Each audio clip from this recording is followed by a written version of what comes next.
Bem-vindos ao Grupo Marcos, estamos no programa Nova Geração, Livro dos Espíritos, questão 574, voluntariamente inúteis. Pergunta Kardec, qual pode ser a missão de pessoas voluntariamente inúteis na Terra? Então, lembrando que a 573, Kardec pergunta qual a missão dos espíritos encarnados, E ele vai dizer, os espíritos falam, a gente já comentou no outro programa, e aí Kardec, tudo bem, mas tem um povo que eu conheço que, na verdade, são inúteis, Tem pessoas que poderiam ser chamadas de inúteis, mas aí Kardec tem a sutileza de diferenciar, Eu, você, todo mundo, nós temos fase em que nós, digamos assim, somos mais ou menos inúteis, mas não é voluntário, Então, a gente está numa situação que não consegue ajudar muito. Isso é uma coisa. Outra coisa é o que Kardec bota claramente, voluntariamente. Quer dizer, o que é o voluntariamente? Eu poderia ser útil, mas eu opto por ser inútil. A resposta não é suave. Vamos lá. Resposta. Há efetivamente pessoas que só vivem para si mesmas e não sabem tornar-se úteis para nada. O que é que os espíritos estão dizendo? Estão validando a percepção de Kardec. É verdade, Kardec. Tem um grupo aí que, pelo amor de Deus, só é elas e elas. Quer dizer, elas não ajudam ninguém. São pobres seres que devemos lamentar, porque expiarão cruelmente sua inutilidade voluntária. Seu castigo começa frequentemente desde esse mundo, pelo tédio e o desgosto da vida. Então, é uma questão gigantesca, Vamos lá.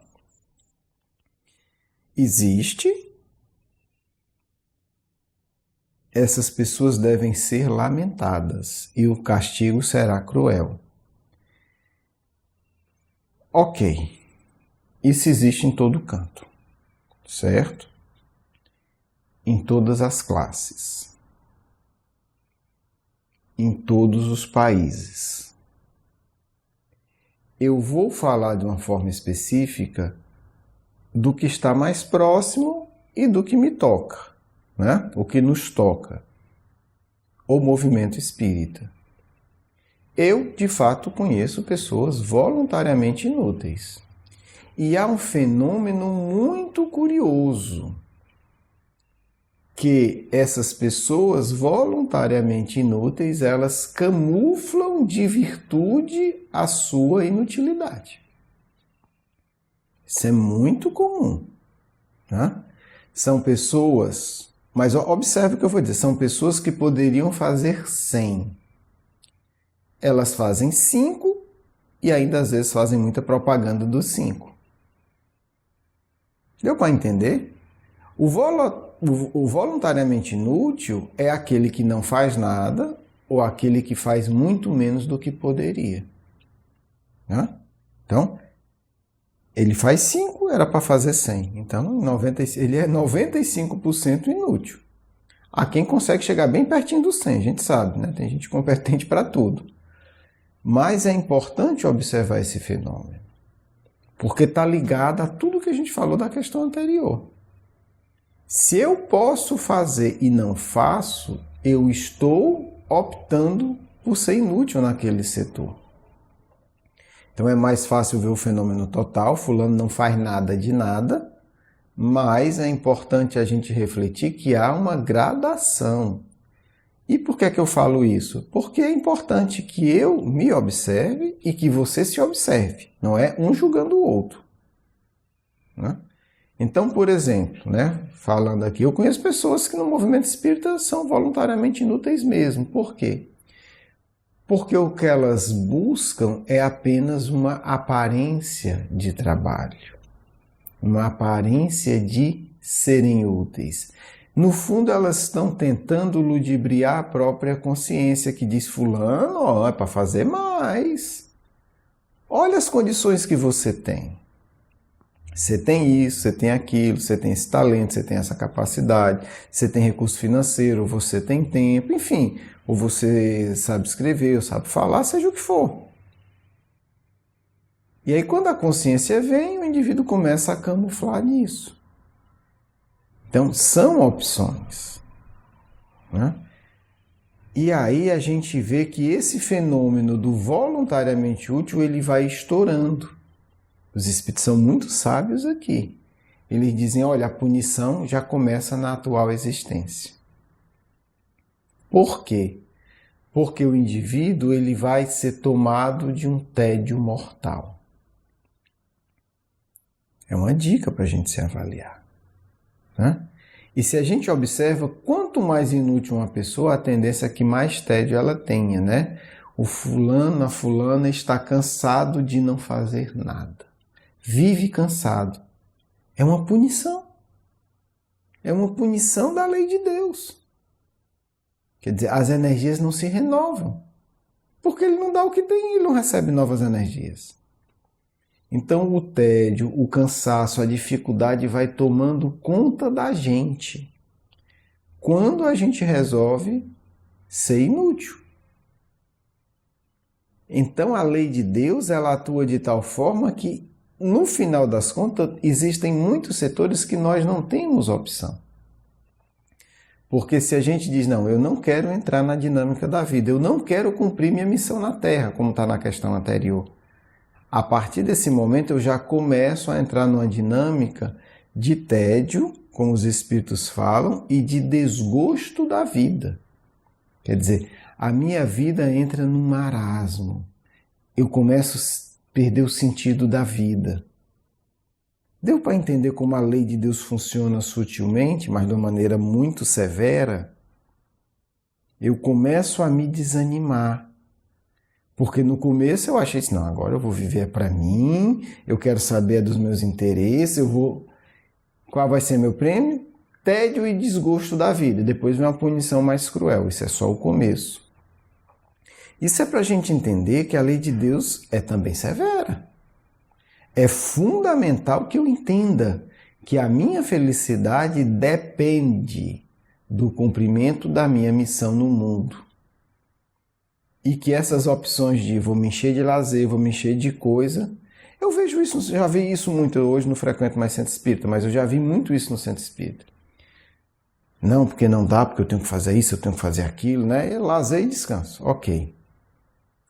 As desculpas de sempre, não, porque minha família, porque isso, porque eu tenho que cuidar de mim, porque não sei o que, tá bom. É bom também cuidar da sua missão, se você quiser ser feliz. E são pessoas que têm cada vez menos tempo, cada vez mais angústia existencial, cada vez mais desânimo. Essas pessoas elas se tornam pesadas por um excesso de fluido que elas acumularam indevidamente, porque a natureza dá fluido para elas distribuírem, como para todos nós. Mas elas vão mantendo, porque elas só estão pensando cada vez mais nelas. Então, assim, o que é que eu aprendi observando? E tem aquelas outras pessoas que dizem, meu Deus, como é que fulano arranja tanta energia? Cheio de problema. Problema financeiro, problema disso, problema com a família. Mas a vida dele é uma coisa impressionante, é de um dinamismo. E o indivíduo carrega uma disposição. Mas como é que pode? Nessa idade, cheio de problema, só dificuldade, você escuta a vida da pessoa, você já fica assim, meu Deus, como é que um ser humano suporta isso? E, no entanto, um otimismo, uma garra, uma disposição, e realiza isso e realiza aquilo. É isso aqui, por quê? Pelo fato dele estar cumprindo a obrigação dele, ele está sendo sempre reabastecido pelo universo. E o outro você diz, meu Deus, com dinheiro, com isso, com saúde, com tempo, com isso, com aquilo, só lamento. Vive infeliz e é infeliz mesmo, né? É sempre pedindo cada vez mais ajuda e sempre ajudando cada vez menos. Quer dizer, entrou numa dinâmica de descida. E o outro você olha e diz, meu Deus, cheio de problema sério. Problema sério na família, problema sério disso, problema sério daquilo, e sem dinheiro, e a saúde precária, e o filho com problema não sei de quê, e ai meu Deus, o marido abandonou, não sei o quê. Eu estou falando da pessoa que eu conheço, obviamente não gostando. E no entanto é uma pessoa extraordinária, dinâmica, que exala paz. Aí você disse, como é que é isso? Não era para ser o contrário, o outro extremamente feliz e essa pessoa extremamente amargurada? Não, é assim mesmo. Esse é o certo do ponto de vista de Deus e é assim que a natureza funciona. Será que a gente entende isso de fato? Será que a gente entende que a única opção inteligente é enfrentar a vida? É dizer assim, eu vou fazer a minha parte, o pior que pode acontecer é eu morrer. Morrer, eu chego lá contando uma história bonita. Ó, fiz minha parte. Ou pelo menos tentei o máximo. Então, talvez seja isso que esteja faltando para a gente hoje. A gente talvez tenha um excesso de pré-condições que são mentirosas. Ah, não, eu só posso fazer a minha parte quando eu resolver meu problema financeiro, quando eu tiver uma família perfeita, quando eu me sentir bem, e não sei o quê, e não sei o que quer dizer. São fugas do dever. Nós, com esses argumentos, estamos nos tornando voluntariamente inúteis. Porque a gente tem que fazer onde está é com o que tem. Não tem que ficar elaborando o que é que eu posso fazer hoje.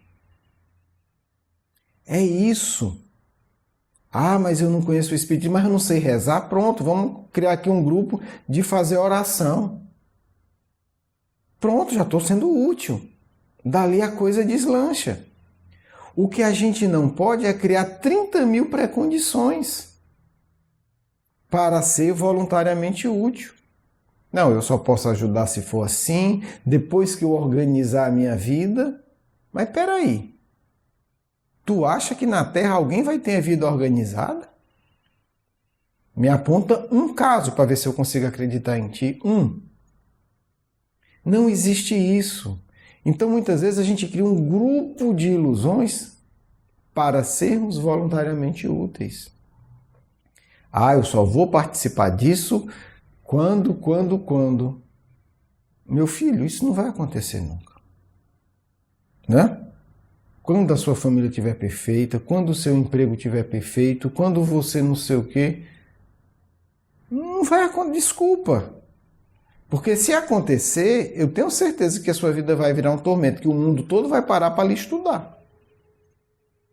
Porque isso nunca aconteceu com ninguém na Terra. A estrutura da vida na Terra não permite isso. Você pode até sonhar como eu sonho. Né? Quando eu conseguir determinado patamar espiritual, numa vida espiritual ou na Terra regenerada, eu vou ter as coisas organizadas. Até lá, nós temos que atuar no meio da confusão. Então, ter muito cuidado com isso. Né? Eu preciso estar fazendo. Não estou dizendo, então eu me tornei espírita ontem, eu vou logo fazer aqui uma desobsessão para socorrer os espíritos do quê? Não, não é assim. Mas eu já posso dizer, bem, daqui a 5 anos eu quero ter uma excelente mediúnica. Então eu vou começar hoje. No dia e no horário que eu quero fazer a mediúnica, eu já vou começar com a vibração. Entende como é diferente? Eu já vou começar. O começar não é terminar. O começar não é chegar lá. O começar é qual é o meu primeiro passo, o meu segundo, o meu terceiro, o meu milésimo passo. Então eu já vou dar o primeiro passo agora. Então é muito importante ter tudo isso, porque hoje o que eu vejo é que o que é que a gente faz? A gente disfarça de responsabilidade com a família, de responsabilidade profissional, de responsabilidade espiritual, a nossa inutilidade voluntária. Qual o problema? O problema é que quando a gente desencarnar, a gente vai ter que olhar para esse filme com esse ator hipócrita que somos nós. É só isso. E aí, cada um com as suas angústias. Por que não mudar agora? Essa é a proposta. Nós não precisamos ser voluntariamente inúteis. É uma opção. E o Espiritismo aponta para um outro caminho. Um grande abraço. Vamos para a nossa segunda parte.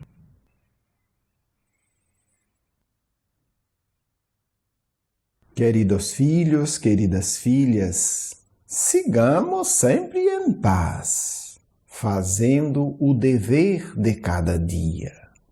Se vocês ficarem atentos para o dever de cada dia, nunca serão inúteis.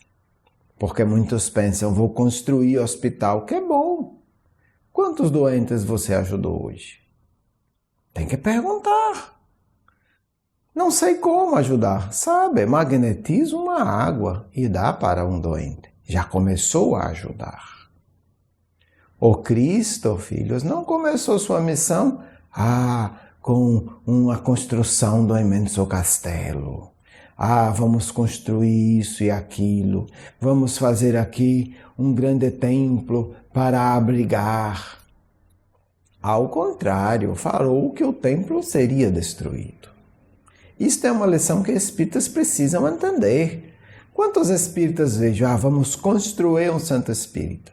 Aí começa a comprar terreno, dinheiro, isso e deu errado. Não funciona assim. Não é cristão. Trabalho cristão, sempre coração, sempre. É a base. E o Cristo é o começo, o meio e o fim do trabalho. Isto muito, muito, muito importante, filhos. Muito importante. Precisamos, sem sombra de dúvida, cuidar das coisas do mundo.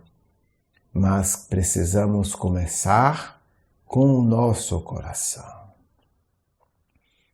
E nós curamos o nosso coração beneficiando o próximo. Como ajudar hoje? Não é amanhã, não é depois, porque isso nos leva às trevas terríveis. E assim nós vemos, quando os espíritas conseguem tudo o que querem para começar a trabalhar, já estão com o coração entorpecido e às vezes apodrecido. Quando eu estiver aposentado, assim, aí chega lá e não consegue fazer mais nada. E não conseguirá. Então a lição da vida é simples. Um passo a cada dia. Faz o teu dever a cada dia. Sim, tem que ter uma meta. Pode até ter um plano. Ótimo. Mas o principal é: qual é o passo que eu tenho que dar hoje? Qual é a tarefa que eu tenho que fazer agora para que um dia eu chegue lá? Tudo é muito simples. Se vocês seguem o Cristo, basta caminhar. É isso que Ele pede. Caminha cada dia um passo a mais. Cada dia uma pequena coisa. Não coisas grandiosas. Não, porque você vai estar servindo a tua vaidade. Coisas simples. Cada dia um pequeno passo. Isso pode sim te salvar. Porque isso vai despertando o teu ser espiritual. Estou muito mal, mas dei um passo hoje. Amanhã dou mais um, passo a passo. No 10º passo eu já compreendo melhor. No 1000º, agora eu já sei caminhar bem. Tudo vai se ajustando. Portanto, filhos, vocês não podem querer ser voluntariamente inúteis. Todos podem fazer algo. Não sei falar bem, mas eu vejo coisas bonitas na internet. Então se torna um divulgador. Cria lá uma coisa dessas, um canal, alguma coisa. Faz com amor, faz com carinho. Já pensou? Se tudo que você divulga um dia tocar o coração de uma pessoa e transformar a vida dela, valeu a pena. Você ajudou. Você fez a sua parte. Portanto, filhos, o que eu digo é o seguinte: vamos divulgar o bem. Vamos colaborar com a luz, com as nossas ações. E todo o resto nós estaremos fazendo já, porque estamos nos qualificando para um dia, quando o Senhor precisar de nós para uma tarefa específica, aqui ou ali, podemos dizer: Senhor, aqui estou, disponho o meu coração para ti. E posso fazer isso, porque há 1000 passos atrás eu fiz a mesma coisa. E porque eu fiz a mesma coisa, eu me qualifiquei um pouco mais. E agora eu quero colaborar mais. É isso que o Cristo espera de cada um de vocês. Faz hoje alguma coisa. Agora, e crie o hábito de servir, porque isso é a única forma de você se qualificar para as grandes tarefas que você será convocado no futuro. Paz do amigo espiritual de sempre. Quero agradecer o seu carinho, a sua atenção, e para conhecer mais do nosso curso Educação Espírita, um convite à juventude, do nosso programa Nova Geração e os nossos livros, por favor, visite o nosso blog grupomarcos.com.br. Você é muito bem-vindo. Um grande abraço.